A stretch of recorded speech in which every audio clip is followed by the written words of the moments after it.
morning, guys. Welcome to a day in Moo's life while she answers some of your cues. By she, I mean me. Why are we speaking in third person? Might as well dive straight into the saucy questions with you guys. Are you looking to date right now? I swear you only ask them because you know that I'm like overly open and I'll answer it. Straight off the bat, I don't like dating. It's kind of stupid and I get it. Like some people do work like that and some people need to do dating like that. For me, how I work, how I feel towards relationships, etc., is just not the go. Like think about it. Your first date is your first hangout with someone and it's quite literally like a relationship test. You guys are going on a date to meet someone new, to be like, could I spend the rest of my life with this person? Oh, I've just learned to really value good people. I live kind of a strange life, and for people to be able to accept that and for them to be able to deal with my and maybe also share some of that, I mean, it's incredibly rare. So yeah, no, I don't just randomly go around on coffee dates with people.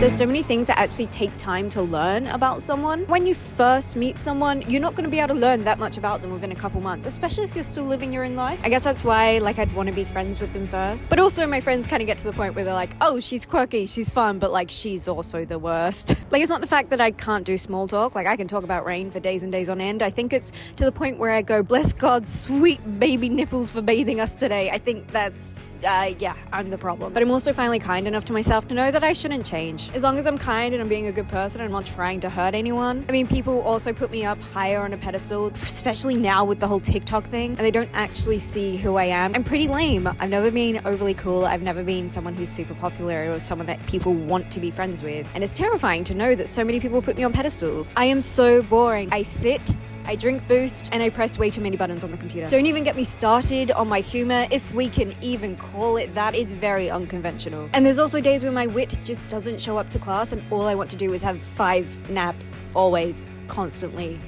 needing a nap. But at least I'm incredibly self-aware about it. I guess I'm just tired of changing, and I'm tired of people thinking that they have to change or be something more than they are to be with me as well, because again, this pedestal, it's non-existent, and changing yourself, it's just gonna lead to depression. Just be who you are and the right people will attract. I'm usually not a quitter, but hey, I'm very stubborn.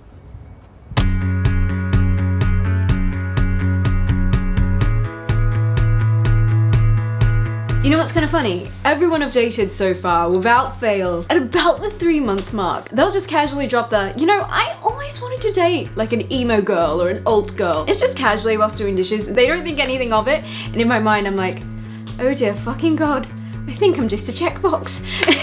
I'm sure that's not the case. I'm sure it's not the case, but I don't know, it's kind of funny.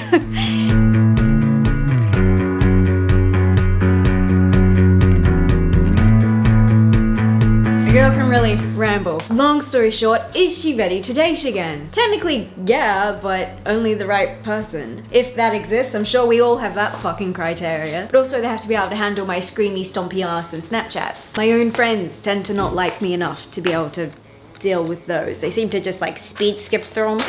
I'm embarrassed. I guess I'm just happy being single. It doesn't really worry me, so I'm not out there hunting for it. Oh, plus they have to be under 6'2" so that they fit in my Miata. Oh, did you see him? Did you see my new whip? Try guess his name. Okay, how about something short and sweet? Coffee in my nose. I'm gonna be smelling that for weeks. What is something you've always wanted to do / on your bucket list? If you have one. I would say I don't have a bucket list, but I do have a bucket list video filled with what was meant to be 100 adventures for me to actually do and get out and live life. There's still things I want to do, but if I died without doing them, I don't know if I'd care.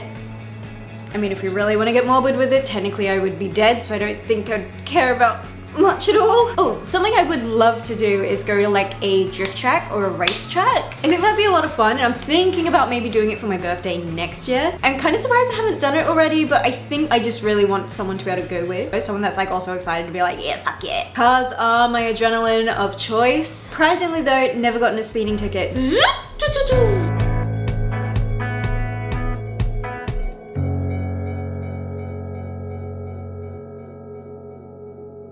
Ooh, fave band or song right now? and song suggestions. Two different questions, same kind of vibe. So fave song, too hard, but we can talk about repeats. My last few repeated songs from October. From Bad Omens, I've been loving If I'm There, Catch Me When I... Kind of a cute, sweet song. And what's really good is they've got an unplugged acoustic version of everything. So when you're not ready for the grrrs, you can just kind of like vibe to it as well. So there's double options for repeats there. As well as Burning Out on that album. Finding God Before God Finds Me, maybe? I've really only found them over the past 4 months, so I'm super like cycling through their stuff, especially with Knotfest coming out. Oh, we've got a new Disturbed album coming out on the 18th of November. Spin me around, spank behind, call me a sparkling pig. I'm kind of excited about it. So I have been listening to those 3 songs over and over again. That's Hey You, Divisive, and Unstoppable. They're not the classics, I know, but I still like them. I think it's gonna be a good album. For music suggestions, I have a highlight tab on my Instagram, but I am working on that Spotify playlist. Multiple. Oh, I have a friend that loves country, and there's this one song, it's called Sold Out by Hardy. I put it on my Instagram a few weeks ago and you guys were asking me if I'm okay. My F1 food. What are your thoughts on NZ returning home? Where is home now? That's a bloody good question.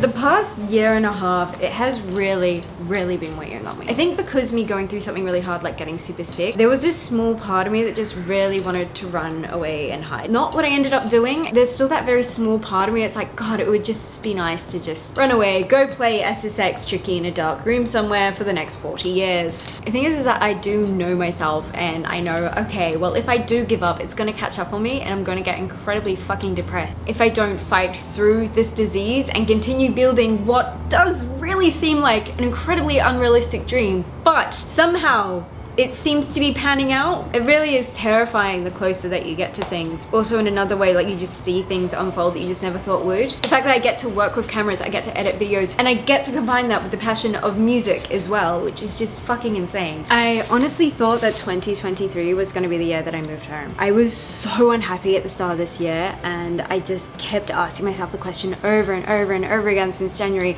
do I wanna move home? And the answer was just too many times yes and maybe. I actually wasn't going to re-sign my lease on this apartment this year, but instead I was like, okay, maybe I can do one more year here, you know, maybe it's the relationship that's the problem, like that's ending. Maybe I need to get myself a car because that's a huge part of my life that I just completely chopped out when I moved here. Because I decided to live in the city, the public transport is so good, there was just no need for me to have one. Well, I'm thankfully in a place in my life where I can just purchase a car just for leisure. Maybe I do that. I really sat on the decision for 8 to 10 months, focusing a lot on my work and also trying to make myself happy and myself again. And I tried really hard to not have too much outside influence. Like I didn't want to have all these things of friends back home being like, oh yeah, it would be amazing if you come back, this, and kind of get a skewed perspective on what it would be like.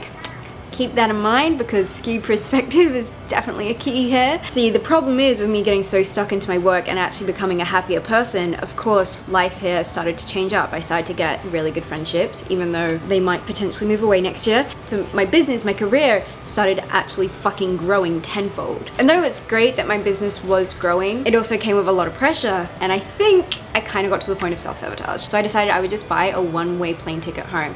Worst came to worst, if I didn't want to move back, I can just buy a return and I've got a little holiday. My thing was I wanted a simple life. I don't need all these opportunities that are here. That's not something that's actually ever going to be offered towards me.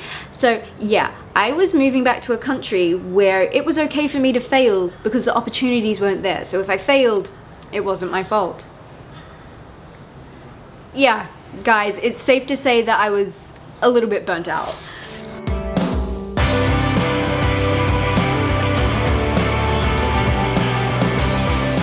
Weeks ago, kind of just realized, like, move the life you want of driving the Miata around and going to family Christmas and being able to sleep more than 2 hours a night. Like, that's 2% of what your life would actually look like in New Zealand. Oh, fuck.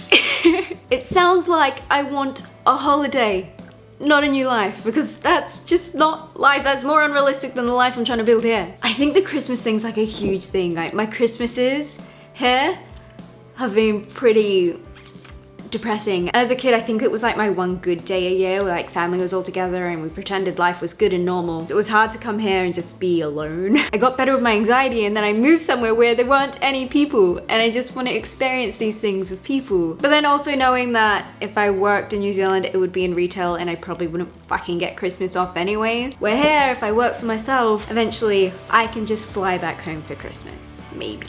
Working in retail, which is the only job that I've really had, I've had multiple retail jobs for like 8 years, is honestly spilled over into my life. Phone voice, gone. Folding washing, absolutely gone. You should see my fucking linen cupboard. It's like the towel aisle in Farming. That would probably be because I used to work in the towel aisle in Farming. Hang on.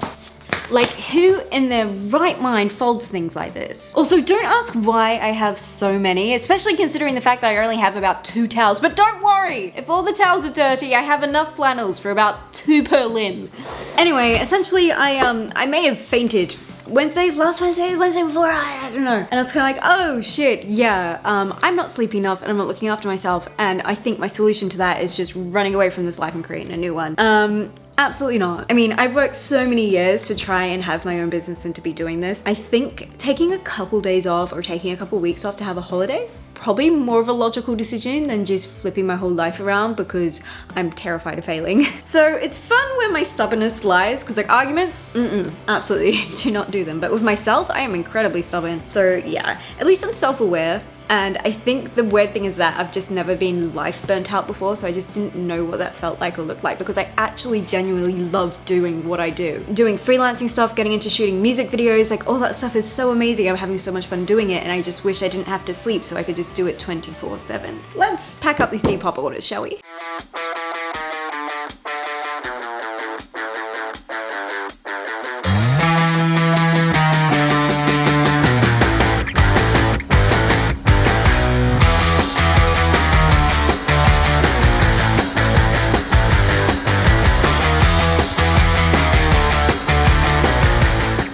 Yes, you can definitely make friends absolutely anywhere, but I have spent 4 years finding friends, I guess, that are in the creative space. It's not like a requirement to be my friend, but my first bunch of friends that I had in this country were very judgmental towards me doing YouTube and things like that, and usually I'm strong enough within myself to be okay with it, but it just makes things awkward every time you hang out. They just pull out kind of like a rude comment and being like, oh, go make your stupid YouTube videos. It's like, fair, I guess. Now I'm lucky enough that all of my friends are trying to build something which is considered stupid, I guess, and considered unreachable. Yet we're all doing it and we're all making money off of it and having our own little side hustle. And the thing is that we would all do whatever it takes to help each other grow as well. So if I needed someone to help me with a shoot or take photos with me, half the time, because the people that I'm friends with like film and like photos, they want to do it anyways. It's not even like they're doing a favor for me, even though they are, and I thank them and whatever. I like the way you spell your name, Caitlin. So I kind of realized when a friend from New Zealand messaged me and be like, oh yeah, you can be a pretty girl on TikTok in any country. I was like, ooh, that's not what I do. Maybe this isn't a good idea. I don't think it's her fault. She wasn't trying to be rude. She wasn't trying to be mean or anything. But it just shows that not everybody understands what it's like to be in this and how much actual work all of this is. And I love doing it, so I'm not complaining. I do love doing it. But I was like, well, you can make friends anywhere, but I cannot make my friends anywhere. I love you guys.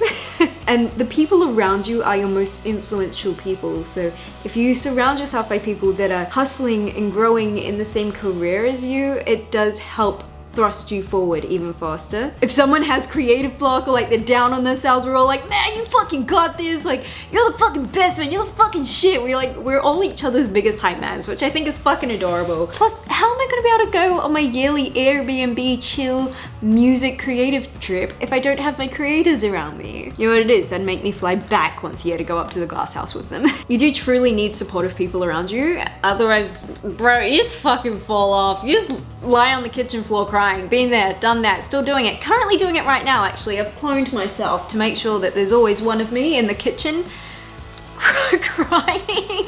What is your dream guitar? So I don't know much about guitars. I don't know if I know a decent amount or nothing at all, so I just rather say I know nothing, and if I exceed expectations, then that's a job well done. And for someone that doesn't know much about guitars, I have always had a weird fancy towards more obscure guitar brands, I guess. I assume they're a bit more obscure because I never really saw them in guitar shops here. So obviously I own a Dean, which I'm guessing is like an American brand. I don't really know anything about it. But I had a guitar on order back in 2019 because I just wanted a second one that wasn't a Floyd. It was a Chapman. I wanted the Chapman ML1 Pro Modern in, I believe the color was Luna. So I liked that it had like this little wood trim around the edge. It seemed alright to me. I'm like, it seems like a good time. Could have been the most horrendous thing in the world because I've never played a Chapman. I've never touched a Chapman, never seen a Chapman in person. I decided that's what I wanted. Obviously my order got cancelled, but if I could, I would probably still purchase it. I'm not recording guitar, I'm not performing with guitar, I am purely just having a grand old time by myself, and if it looks pretty, I'm probably gonna want to pick it up. Anyone know where I can find that guitar that's been discontinued for 3 years? Hit me up. COVID really said, nope, you're not having a Chapman. Caitlin, do you like the black ones? I don't know what flavor it is. Cola? Do you like cola lollipops, Caitlin? I hope so. Perseverance or Sleeping with Sirens? Perseverance all the way. I just always had a thing for the way that Vic writes lyrics. Poetic and the way that he describes things. I just think it's really unique. It's not that I'm like, oh, lyrics need to be really advanced. Like, no. I just think that it's unique. So it's kind of like a point of difference. And I don't know how many times I've listened to a Sleeping with Sirens album start to finish. Collide with the Sky, Selfish Machines, even Misadventures. I fucking overplay Misadventures. Yeah, I was never one of those girls that was like obsessed with Kellen Quinn and was in love with Kellen Quinn too. So that's probably help because I purely just judge it on the music. I don't know if I've ever met a girl that was obsessed with Vic Fuentes. Surely she exists. My knees are hurting. Next question. Are you excited for your new MX-5? So yeah, a lot of you guys are asking what's my new car, blah, blah, blah. Loads and loads and loads of car questions actually. So let me know if you wanted me to do a dedicated car video. I was thinking of doing a whole little documentary of me getting my new car because it's actually a process and a half. But I am incredibly excited for it. I officially own it. I mean, it won't start to come into the country until at least 4 months down the track. But I'm in love with it and it's so perfect and you guys will see it eventually. What's your main goal in life? To reach the finish line. I guess if we're talking career-wise, I've always just wanted to be able to live off of just doing things creatively. Kind of always been like my coping mechanism. I've been so lucky with the way that my life kind of like fell together. I never had super harmful vices. I just, you know, get stuck into a project and don't sleep, as opposed to drinking away my problems. It's not like I want to be rich or famous or anything like that, like, but if I can make minimum wage creatively, that would be amazing. And I think I would be pretty happy with that life. At the moment, creatively, obviously I enjoy doing my things on social media and I enjoy doing my freelancing that I do. And I guess my social media direction is I would like to do music promotion, I guess, as well as brand promotion and things, but even having the ability to help even smaller artists or smaller brands get outreach just by, you know, being like, guys, we listen to the same music, there's this new brand, they definitely fit into the type of shit that we listen to, you should check them out. Like, if I have a platform to be able to help other people, I guess also be able to fund their own living creatively, or even if they don't get to fund themselves, just to be able to share their music with other people. If I get to have a part in helping people share that, that would probably make me really happy too. I don't know, I just got a soft spot for other creators. I just like seeing other people create stuff and do things that make them happy, especially because growing up, so many people say it's unrealistic, and it's not. It's really not. It's just a lot of hard work. But if you love what you do, the hard work's not that bad. Okay, my fingers just had an argument with each other, and this one just fully like, just cut this one. What's going on? Well, I really need to speed through packing the rest of these up, and as much as I love talking to you guys, it's a bit of a distraction. So I'll get one last question. What's my favorite season / holiday? I love winter, and my favorite holiday is probably Christmas because it's the only one that I was brought up celebrating. With that, thank you for hanging out. I hope you enjoyed this kind of different Q&A. I wish I had more time in the day. The sun's about to set and I have half an hour to pack everything else up and take it to the post office. Let me know if you want to see a car version of this, and I will see you every single day on TikTok, every 2 weeks with my podcast, or next week on YouTube. Go pet a dog for me, yeah?